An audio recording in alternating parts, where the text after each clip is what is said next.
दोस्त वही हुआ, मैं हो गया फेल 10th में। लेकिन मैंने हिम्मत नहीं हारी। वेस्टेज के अंदर सिखाते हैं ना, टिक जाओ 2 से 3 साल और निरंतर प्लान दिखाओ, रेगुलर प्लान दिखाओ, रेगुलर प्लान दिखाओ, एक दिन सफलता आपको जरूर मिलेगी। पॉजिटिव एटीट्यूड के साथ काम करो, मेहनत करो, रोज प्रोस्पेक्टिंग करो, रोज प्रोस्पेक्टिंग करो, एक दिन सफल जरूर होंगे। तो मुझे पता था कोई बात नहीं भाई, अगले साल फिर फॉर्म भरते हैं। तो अगले साल मैंने कोरेस्पोंडेंस वाला फिर फॉर्म भरा, स्कूल में रेगुलर वाला नहीं। उसके बाद मैंने कोरेस्पोंडेंस का फॉर्म भरा और फिर एग्जाम दिया। मेरे पास 2 साल का एक्सपीरियंस था। अब मैंने खूब ए कॉपी बी कॉपी खूब सारी भरी, खूब सारी भरी। अब बताओ क्या हुआ होगा 2 साल के बाद? एक्सपीरियंस था है भाई। अब तो एक्सपीरियंस है यार 2 साल का। पास होगा नहीं होगा? लेकिन आप बिल्कुल गलत कह रहे हैं, मैं फिर फेल हो गया। सेकंड टाइम भी मैं दूसरी साल फिर फेल हो गया, लेकिन मैंने हिम्मत नहीं हारी भाई। शायद यही वेस्टेज में कामयाबी का राज भी हो सकता है, क्योंकि मैंने हिम्मत यहाँ पे नहीं हारी। लोगों ने बहुत सारा मना किया। वेस्टेज में आते हैं तो लोग मना करते हैं ना, कुछ नहीं होता, बेकार की चीजें, क्यों चक्कर में पड़ गया, ऐसा कहते हैं ना। मैंने हिम्मत नहीं हारी थी, तभी आज आपके सामने खड़ा हूं। अब मैंने फिर हिम्मत नहीं हारी, तीसरी साल फिर फॉर्म भर दिया भाई। अब मत कहना फेल, 3 साल का एक्सपीरियंस था, ठीक। हालांकि मैं पूरे साल बिल्कुल नहीं पढ़ा, बट मुझे पता था। अब 3 साल हो गया, धीरे धीरे सारी चीजें पता चली, कितना लिखना है, कैसे लिखना है, ज्यादा लिखना है, हेडिंग अच्छे अच्छे लिखने हैं, क्योंकि टीचर इतना लंबा कौन पढ़ेगा। हेडिंग अच्छा सा लिख देना, नीचे कुछ भी लिख दो। तो इस तरीके से बहुत कॉपियां भरी। और उसके बाद रिजल्ट आया फिर 2 महीने के बाद। रोल नंबर देख रहे हैं हम, थक थक हो रही है, साला क्या होगा। कह रहे फिर फेल। आप सही कह रहे हो, मैं फिर फेल हो गया। यस। और दोस्त, हिम्मत मैंने फिर नहीं हारी। मैंने चौथी बार फिर से फॉर्म भरा और मैं फिर 10th के अंदर पास हो गया। अब अभी मैं सर को बता रहा था, अभी 4-5 दिन पहले, मैं भूल गया अभी लगाना, मैं सोच रहा था अपनी स्लाइड में लगाऊंगा। 4-5 दिन पहले मेरी वाइफ दुर्गा मैडम, और डॉक्यूमेंट्स मिल गए, पुराने वाले रखे होते सब इकट्ठा। तो मेरे पास 4 मार्कशीट थी और मैंने उनके फोटो खींचना भूल गया। मैं भी फोन में देख भी रहा था कि फोटो है कि नहीं है, मैं भूल गया। मैंने बोला दुर्गा मैडम को कि फोटो खींच के मुझे भेजना, कल दिखाता हूँ सेमिनार में। तो मेरे पास 4 मार्कशीट है 10th की। अब एक चीज बोलूं मैं, रुको। अब देखो, 3 तरीके की एजुकेशन होती है, ध्यान से समझना। कितने तरीके की? 3। नंबर 1 एकेडमिक, जो स्कूल के अंदर सिखाई जाती है, जो स्कूली शिक्षा है। स्कूली शिक्षा जरूरी है, मैं ये नहीं कह रहा खराब है, मैं स्कूलिंग को खराब नहीं बोल रहा, शिक्षा को खराब नहीं बोल रहा। लेकिन एकेडमिक एजुकेशन से पैसा कमाने का कोई लेना देना नहीं है।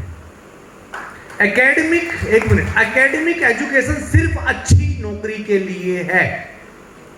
इसीलिए हम ज्यादा पढ़ाई करते हैं, इसीलिए हमारे माँ बाप हमें डांटते हैं, इसीलिए हमारे माँ बाप हमें पीटते हैं, इसीलिए माँ बाप आज ताना मारते हैं कि तुम अच्छे नहीं पढ़ रहे, अच्छे मार्क्स नहीं आपके आएंगे। इसीलिए स्कूल के अंदर भी आज हमारा कल्चर क्या है, देखो इंडिया का। हमारे जो स्कूल के अंदर टीचर भी होते हैं, पीटीएम होती है ना, पेरेंट्स मीटिंग होती है, वो भी क्या कहते हैं, आपका बच्चा अच्छा नहीं पढ़ रहा, अच्छे नंबर नहीं आएंगे, हमें मत कहना, करियर खराब हो जाएगा, अच्छी नौकरी नहीं मिलेगी। हेलो, तो स्कूली एजुकेशन, एकेडमिक एजुकेशन किस चीज के लिए है? अच्छी नौकरी के लिए। जितना ज्यादा अच्छी एकेडमिक होगी, जितने ज्यादा आपके पास डिग्रियां होंगी, हो सकता है उतनी अच्छी आपको क्या मिलेगी, नौकरी मिलेगी। और जॉब के अंदर एक लिमिटेशन है। क्या जॉब में सफलता मिल सकती है? मैं आपको एक डेटा बता रहा हूं, रिसर्च कर लेना। टाइम्स ऑफ इंडिया का एक डेटा भी है, आपको वेबसाइट मिल जाएगी। इंडिया में 90% लोग आज भी 12,000 रुपए से कम कमाते हैं। 2019 की वेल्थ रिपोर्ट है ये, वर्ल्ड की, और इंडिया का डेटा है। इंडिया में 90% लोग आज भी 12,000 रुपए से कम कमाते हैं। सीधा सीधा गूगल पे लिख देना कितने परसेंट भारतीय 12,000 से कम कमाते हैं, या उनकी इनकम कितनी है, सब डेटा निकल के आ जाएगा। मैं नहीं बोल रहा, ये सच है, ये सच्चाई है। तो आप बताओ ऐसे कितने लोग होंगे सैलरी वाले जो 2 लाख रुपए से ज्यादा सैलरी लेते होंगे? बहुत ज्यादा एकेडमिक करने के बाद भी हमें सफलता नहीं मिलती। हम वहीं रहते हैं। आज भी यहाँ पे एवरेज जो इनकम लोगों की होगी, मुझे लगता है 10 से 15 हजार रुपए ही होगी, अगर सबका एवरेज लगाएं। वेस्टेज की बात नहीं कर रहा अभी, या 15 से 20 हजार बस हम मंथली कमाते होंगे। क्या मैं सही हूं? गलत तो नहीं बोल रहा? ये सच है, ये सच्चाई है। तो एकेडमिक का सफलता से, फाइनेंशियल फ्रीडम से, लाखों रुपया महीना कमाने से, टाइम फ्रीडम से, सिक्योरिटी से, बिजनेस बनाने से कोई लेना देना नहीं होता। वो अच्छी नौकरी के लिए है। समझा पाया? और एक दूसरी एजुकेशन होती है प्रोफेशनल एजुकेशन। एक तो होती है एकेडमिक और एक कौन सी होती है? प्रोफेशनल। प्रोफेशनल कौन सी होती है? एकेडमिक के साथ ही जोड़ सकते हैं। जैसे आप आईआईटी बोल दो, डॉक्टर बोल दो, वकील बोल दो, या कोई और प्रोफेशन जिसको कह सकते हैं, और हायर एजुकेशन में भी जोड़ सकते हैं उसको। डन साहब, उससे भी अच्छी नौकरी मिलती है, या हम सेल्फ एम्प्लॉयड रहते हैं। डन। और एक थर्ड एजुकेशन होती है जिसको कहते हैं फाइनेंशियल एजुकेशन। पैसे से कैसे पैसा कमाया जाता है, अमीर लोग अमीर कैसे बनते हैं, अमीर लोग क्या करके अमीर बनते हैं, क्यों बनते हैं अमीर, और क्यों इस दुनिया के अंदर अमीर ही अमीर होते चले जा रहे हैं, क्यों मिडिल क्लास वही है। वो है फाइनेंशियल एजुकेशन, जिसके बारे में हमें कहीं नहीं पढ़ाया गया। क्या स्कूल के अंदर पढ़ाया गया था पैसा कैसे कमाना है? स्कूल के अंदर पढ़ाया गया था इस प्रोफेशन में अच्छी नॉलेज ले लो, एकेडमिक कर लो, आपको अच्छी नौकरी मिल जाएगी। ये नहीं बताया गया होगा कि पैसे से पैसा कैसे कमाया जाएगा, या अमीर लोग अमीर कैसे बनते हैं। अगर मेरी बात पे विश्वास नहीं हो रहा तो आज फिर गूगल कर लेना, इस दुनिया के सबसे ज्यादा अमीर लोग, उनकी एकेडमिक एजुकेशन कैसी है। बिल गेट्स कितने पढ़े लिखे थे? उन्होंने अपनी ग्रेजुएशन कंप्लीट नहीं करी। स्टीव जॉब्स नहीं करी। हेनरी फोर्ड को आप जानते हो? फोर्ड के मालिक, जिन्होंने इस दुनिया को कारें सस्ती करके दी। हेलो, एजुकेशन नहीं थी। एडिसन को आप जानते हो? अच्छा, एडिसन कौन थे? थॉमस अल्वा एडिसन कौन थे? हैं जी, कौन थे? क्या बनाया था उन्होंने? बल्ब बनाया था। गलत। हमने यही पढ़ा है, लेकिन हमें पढ़ाया भी यही गया है। बल्ब तो उनसे पहले बना दिया था, बल्ब था, लेकिन वो एक बिजनेस माइंडेड थे। अच्छा, उनकी एजुकेशन कितनी थी एडिसन की? स्कूल कितने दिन गए थे? हैं जी? स्कूल गए नहीं थे, उनको स्कूल से निकाल दिया गया था कि आप मंदबुद्धि हो, और उनकी मां ने उनको घर पे पढ़ाया था। स्कूल से निकाल, कभी स्कूल नहीं गए थे, और वो ऐसे सदी के महान वैज्ञानिक बने। एकेडमिक एजुकेशन नहीं थी, बट वो एक बहुत बड़े ना बिजनेस माइंडेड थे। बल्ब तो पहले ही बन गया था उन्होंने, अब बल्ब तो किसी ने बना लिया, लेकिन इस बिजली को पूरे संसार में पहुंचाए कैसे? वो जो जाल था, जो नेटवर्क था, वो रिलेज, वो खंबे और वो वायरें, वो सारी चीजें क्रिएट करी किसने? एडिसन ने। और पहले जो बल्ब बना था, वो बल्ब सिर्फ कुछ देर तक चलता था। उन्होंने ऐसा बल्ब क्रिएट करा जो फिर कभी खराब नहीं होता था। क्या मैं समझा पाया? जो बहुत लंबा चलता था। इसीलिए उनका नाम पड़ गया कि उन्होंने बल्ब के आविष्कारक थे। हकीकत बात तो यह है कि वो एक बड़े उद्योगपति और बिजनेस माइंडेड पर्सन थे। हेलो, और आज की डेट में कम से कम 600 से 700 पेटेंट हैं उनके नाम, जिनका उन्होंने आविष्कार किया, जो दुनिया को देके चले गए, जिन चीजों को आज हम यूज करते हैं, जो उन्होंने बनाई। एजुकेशन जीरो, बिजनेस माइंडेड थे। तो दोस्त, एकेडमिक एजुकेशन से, स्कूल की एजुकेशन से, स्कूल की पढ़ाई से पैसा कमाने का, सफलता का कोई लेना देना नहीं है। अब ये मत सोचना कि तुम मुझ पे हंस रहे थे तो इसलिए बता रहे हो इतनी कहानी, ऐसा तो नहीं सोच रहे ना आप? तुम इस तक क्यों हो गए? सही तो हो? यस। कुछ गलत गलत तो नहीं बोल रहा मैं? इतने सीरियस मत हो जाना, बट ये सच्चाई है, मैं सही बोल रहा हूं। एकेडमिक अगर मेरी बहुत अच्छी होती, या मैं अच्छा पढ़ा लिखा होता, तो आज पता है कहां पे होता? मैं दिल्ली के अंदर कोई 25,000 रुपए की नौकरी कर रहा होता, या कहीं पे अकाउंटेंट होता, 30,000 की नौकरी कर रहा होता। अगर मेरी एकेडमी बहुत अच्छी होती, बहुत पढ़ा लिखा होता। क्या मैं समझा पाया? और हो सकता है लॉकडाउन के अंदर वो भी ना होती, गांव चला गया होता अपना बोरिया बिस्तरा बांध के, जब नौकरियां जा रही थी। हेलो। तो दोस्त अच्छा हुआ मेरी एकेडमी कम थी और मैं इधर उधर के काम कर रहा था।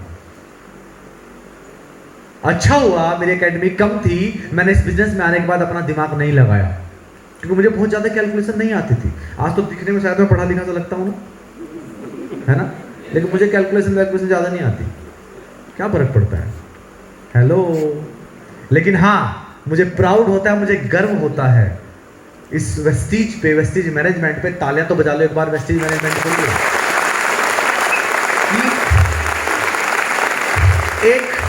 एक ऐसा सिस्टम, नेटवर्क मार्केटिंग एक ऐसा सिस्टम, डायरेक्ट सेलिंग है एक ऐसा सिस्टम, और उसके अंदर एक वेस्टीज ऐसा सिस्टम जो हमें फाइनेंशियल एजुकेशन देता है फ्री ऑफ कॉस्ट।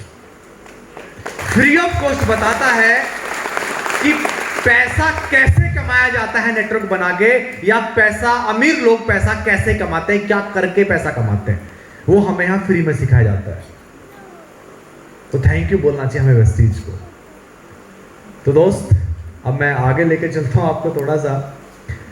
तो मेरी एकेडमिक बहुत कम थी और 10th में मैं 3 बार फेल हुआ, चौथी बार पास हुआ। हालांकि उसके बाद मैंने 12th भी कर ली, 2 साल में 12th भी हो गई। और मेरे करियर की अगर मैं बात करूं आपको, तो करियर मेरा गांव से ही स्टार्ट हो गया था। जब मैं फेल हुआ था ना 10th में 2 से 3 बार, तो मुझे घर वालों ने ट्रैक्टर का मैकेनिक का काम सीखने के लिए लगा दिया था किसी मैकेनिक के पास। इधर भी होते हैं कि ट्रैक्टर के मैकेनिक गांव साइड में होते होंगे ना, ठीक वैसे ही हमारे वहां उधर खेती वेती तो होती है, तो ट्रैक्टर तो काफी होते हैं उधर हमारे इधर। तो ट्रैक्टर के मैकेनिक का काम, क्योंकि मैं बार बार फेल हो रहा था, अब मुझे भी डाउट आने लगा, साला सोचता तो है तो दिल्ली जाना है, तो पास तो उससे 10th तो हो नहीं रही है। अब कम से कम छोटी नौकरी के लिए, प्राइवेट नौकरी के लिए भाई कम से कम 10th तो होनी चाहिए ना, है ना। तो मुझे भी डाउट होता, साला पता नहीं यार तेरे सपने तो बहुत बड़े बड़े, तुझसे 10th नहीं हो रही है। तो मैंने भी फिर इस मन से काम सीखना चालू कर दिया, चल हो सकता है क्या पता तू दिल्ली कभी जाए ना, चल भाई कुछ काम ही सीख ले। तो मैं ट्रैक्टर के मैकेनिक का काम सीख रहा था, उस दौरान फिर मैं पास हो गया, 10th हो गई, उसके बाद फिर 12th भी हो गई, और मेरी जिंदगी के अंदर एक बड़ा टर्निंग पॉइंट आया। एक चीज बोलूं मैं आपको, जब किसी चीज के बारे में अगर आप बार बार सोचते हैं, या एक कहावत भी है, कहीं डायलॉग भी है शायद, किसी चीज को अगर आप शिद्दत से चाहते हो तो पूरी कायनात लग जाती है उसे तुमसे मिलाने में। सच है ना दोस्त? 2005 में मैं दिल्ली आया। कैसे आया ये भी एक बड़ी जबरदस्त कहानी है। 2005 में एक घर पे एक रिलेटिव आए। 2004 दिसंबर एक रिलेटिव आए मेरे मामा जी कि दिल्ली में ना मेट्रो में एक जॉब निकली है। और उस समय दिल्ली में मेट्रो लगभग 5 साल से थी और बहुत ज्यादा कंस्ट्रक्शन का काम चल रहा था पूरी दिल्ली में, और नाम था DMRC का, और हर रोज पेपर्स में नौकरियां निकलती थी, है ना। आपने कई लोगों ने देखी भी होंगी, दिल्ली में नौकरियां निकलती थी। तो कि मामा जी घर आए, उन्होंने बोला कि ऐसे ऐसे ना एक जुगाड़ है, हमारे ऐसे बोलते हैं कि एक जुगाड़ है जॉब का। आप समझे कि नहीं समझे मुझे नहीं पता, उसको मैं कैसे बोलूं समझ नहीं पा रहा हूं मैं। मतलब एक कोई अगर मेरे शब्द को ठीक कर पाए तो क्या है, हाँ एक सेटिंग है, यस सही बोले एक सेटिंग है, एक जॉब है जो दिल्ली मेट्रो के अंदर इसकी जॉब लग जाएगी और सरकारी नौकरी हो जाएगी। मैं भी खुश और घर वाले भी खुश भाई साहब। और उसमें 40,000 रुपए डोनेशन देनी होगी और 40,000 डोनेशन देनी होगी। घर में पैसा बिल्कुल भी नहीं, लेकिन घर वालों ने 3 जगह से ब्याज पे लिया, इधर मतलब एक यहाँ से लिया, एक उससे लिया, एक उससे लिया, थोड़े थोड़े पैसे लिए। 40,000 रुपीज हमने इकट्ठा किए, ब्याज पे पैसे मिले। घर में तो पैसे होते नहीं थे, हालत खराब थी हमारी, तो हमेशा हमने कर्जा ही देखा है हमने। कभी हमने ना मतलब कभी हमने बड़े अच्छे ब्रांड के कपड़े नहीं पहने हैं। हमारे पास स्कूल का बैग तक नहीं होता था, वो होता था कपड़े का सिला हुआ, क्या कहते हैं उसको, झोला, यहाँ पे क्या बोलते हैं, बस्ता, यहाँ क्या बोलते हैं मुझे नहीं पता, वो कपड़े का सिला हुआ इधर लटका के लेके जाते थे। कभी हमने स्कूल का बैग भी नहीं खरीदा, कभी नहीं खरीदा भाई, सीरियसली। तो दोस्त 40,000 रुपये ब्याज पे लिए और मैं 5 जनवरी 2005 मैं दिल्ली आ गया और मेरी जॉब लगी दिल्ली मेट्रो के अंदर। दिल्ली के अंदर मेरे मामा रहा करते थे, दिल्ली पुलिस में वो हैं। मेरे मामा के यहाँ पे रहना स्टार्ट, कर दिया और लगभग 6 या 7 जनवरी से मैंने ड्यूटी पर जाना चालू कर दिया। जिन्होंने मेरी जॉब लगाई थी, जिनसे मेरी रिपोर्टिंग थी, उन्होंने मुझे बुलाया, ठीक है आप कल से सुबह से आ जाओ। 7 या 8 तारीख रही होगी जनवरी 2005 की। मैं गया जॉब पे, पहला दिन मेरा था। जो जिन लोगों ने जॉब लगाई थी मैं उनके साथ पूरा दिन रहा और शाम को मैं वापसी मामा जी के घर पे गया। समझा पा रहा हूँ क्या मैं आपको? शाम को वापसी किया, मामा जी ने पूछा बेटा कैसा रहा तेरा फर्स्ट डे, पहला दिन? मैंने बोला मामा जी बहुत अच्छा। मैं दूसरा दिन फिर जॉब पे गया, बस में बैठ के, लगभग आधा घंटे का ट्रैवल था। मैं पूरा दिन उन लोगों के साथ घूमा जिन लोगों ने जॉब लगवाई थी। उसके बाद मामा जी ने फिर पूछा दूसरा दिन कैसा रहा? मामा जी बहुत अच्छा। डन। फिर तीसरा दिन, चौथा दिन, 3 4 5 6 दिन निकल गए, मुझे कुछ समझ में नहीं आया। लेकिन 5 6 7 दिन जब निकलते गए तो मुझे समझ में आया कि मैं एक ऐसे स्कैंडल के अंदर फंस चुका हूं जहां पे ना तो पैसे मिलेंगे, ना नौकरी है, कुछ भी नहीं है। वो एक बहुत बड़ा स्कैंडल था जो नौकरी लगवा रहा था। बहुत सारे लोगों के उन्होंने पैसे लूटे थे और मेरे रिलेटिव की गलती नहीं थी मामा जी की, वो तो अच्छा ही चाहते थे। उन्हें किसी और ने बताया था। वो चाहते थे कि इतने गरीब पर्सन है, इनके हालत घर की खराब है, तो शायद इनके बेटे की सरकारी नौकरी लग जाएगी तो शायद इनके दिन सुधर जाएंगे, अच्छे दिन आ जाएंगे। ऐसा चाहते हैं ना कई बार हमारे अपने लोग। उन्होंने अच्छे के लिए किया था, बट वो निकला एक बहुत बड़ा स्कैंडल। जब मैं 5 6 दिन के बाद जाके समझा तो मुझे एक बात समझ में आ गई, यहां से कोई पैसे निकलवा नहीं सकता वो 40,000 रुपए किसी के